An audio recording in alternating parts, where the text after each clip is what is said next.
Hey guys, James Hobart here at CrossFit One Nation along with one of our head coaches, Lachlan. What we're going to look at today is how do we scale the handstand push-up in a meaningful way for those athletes who just might not be ready to get inverted. First, let's look at a handstand push-up from Lachlan. What I want you to notice just in the top position here, the arms are straight when he kicks up. The other thing is that we're loading most of the body weight, hips, shoulders, and then over the hands. Come on down. And back up. And then kick down.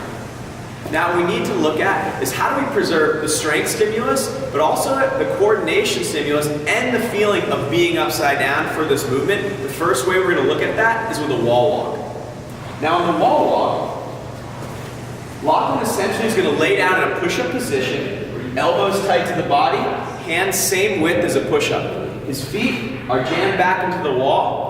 From here, he's going to step one foot up, the other foot up, and then push up to the top of a push-up. Now here he'll walk his feet up and his hands in as close as possible. If he feels confident and is strong enough, we want to try and get the belly all the way into the wall. He'll walk down the same way in reverse order. The hands walk out, and the feet walk down one step at a time. What's good about this scale is that the athlete can come in as close as they feel comfortable or as much as they feel strong enough to do so. Now the next one we're going to look at is the pike handstand push-up on a box. And this is going to take a little setup. What's really nice about this option is it's easy to set up, but also it's going to provide some of the feeling of being inverted, but reduce the strength requirements significantly that the handstand push-up demands. Now what we're going to look at is Lachlan's going to put his feet on the box first. He's going to start with his hands in the push-up position. From here, I'm going to have him walk his hands back until he feels comfortable.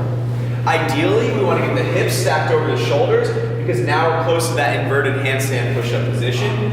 If this is too difficult, he can walk his hands out slightly.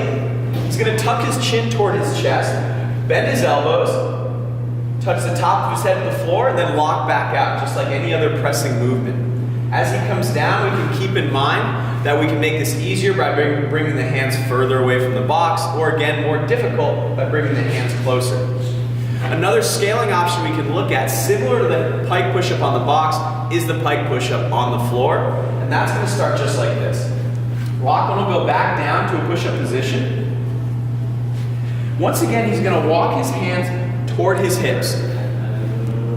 Now ideally, we want to try and get as much of the hips stacked over or close to the shoulders as possible. This is going to be limited by athlete's flexibility and again, upper body strength. The focus here, coaches, is to lean the athlete forward, bending at the elbow, touching the top of the head to the floor, and then locking back out. What we want to avoid with this movement is just pressing the head straight down to the hands, where the elbows flare out to the side and back up. The athlete should be bending forward, just like a good push-up. The top of the head touches the ground, and they lock back out. If they want to make this easier, he can simply walk his hands further away from his body, essentially to the point where he's in a push-up position. We always want to try and keep the hips a little bit higher than the shoulders in this scaling option.